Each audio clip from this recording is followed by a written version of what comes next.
Let me tell you a little bit about Doug. Doug, I'm going to go off of memory from when we met almost a year ago, and then Take it everything out. I mess up, you can correct when I'm done. But this is the story I've told myself and what I believe to be true.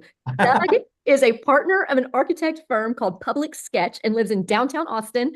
And they specialize in institutional buildings. He lived in New York City like for a long time, but is from Taylor, Texas, which is a little town about 30-ish minutes north of Austin. And a few years back decided he wanted to invest in real estate back in his hometown and relocated to Austin, There but are stayed two with. types of tax credits. One is with the federal government through the National Park Service, which is the NPS that's on this slide.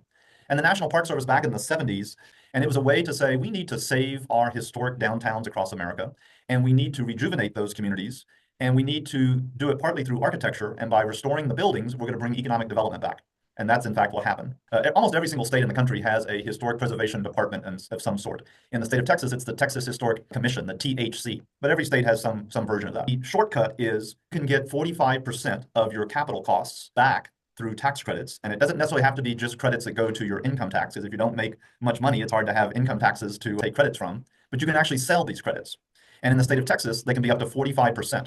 So for instance, if you have $1 million project, you could get cash in the bank $450,000 back.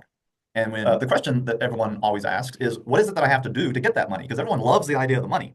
But oftentimes people get concerned about what's the process and am I going to like the process? And what I have told just about everyone is you will not like the process.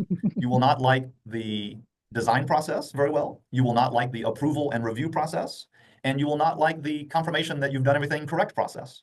So it is painful.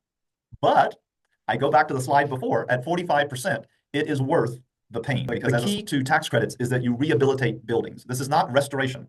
So if you had a 1790 building and George Washington had dinner in it, he had no running water, no power, it does not mean you have to restore your building to be exactly that. It means you need to rehabilitate your building. You need to make it compatible for the uses that are required today, whether it's a new residential loft, whether it's a new commercial office building, food and beverage, whatever it is. The tax credit allows you to rehabilitate and make the building compatible. But at the same time, they want you to preserve certain features of the building that they think are important. The other thing that everyone always asks me is, what can I get that 45% on? Can I get it on signage? Can I get it on the cost of the building? That type of thing. So this is a very clear diagram. Again, I didn't make this. The Texas Historic Commission made it.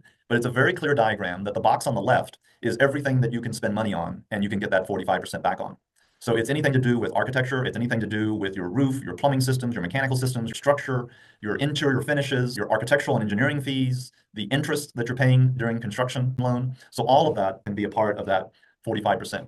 The things that can't be a part of that 45% is if you added a new addition onto the back of the building, that new addition could not be considered that. If you did site work, like putting in a new parking lot, that is not things that could be considered. If you were to turn the building upside down and shake it, and things like furniture or refrigerators or washers and dryers would fall out, anything like that, those are not something that would qualify. How long did it take you from basically A to Z, from applying to the credits all the way to getting your money back because you sold the tax credits? What was the timeline? If you've got a $10 million project, it's probably going to take somewhere between 12 and 18 months to do your design work. If you have a $500,000 project, it might take a few weeks to do your design process.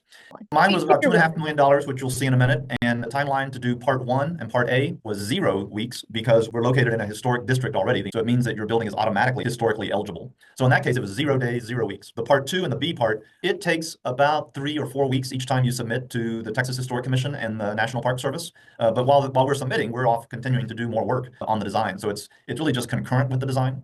And then at the end of the project, it was probably 6 months after we got our C of O before we got our certificate of completion, which allowed us to cash in. We'll go on. And this is just a little diagram of, in this case, it happens to be downtown Taylor. But if you all are doing projects in your communities and they're in the downtown, you probably have a map similar to this. And the reason I'm showing it to you is things can get complicated because in this case, the blue line represents our historic district, those 122 buildings I was talking about earlier.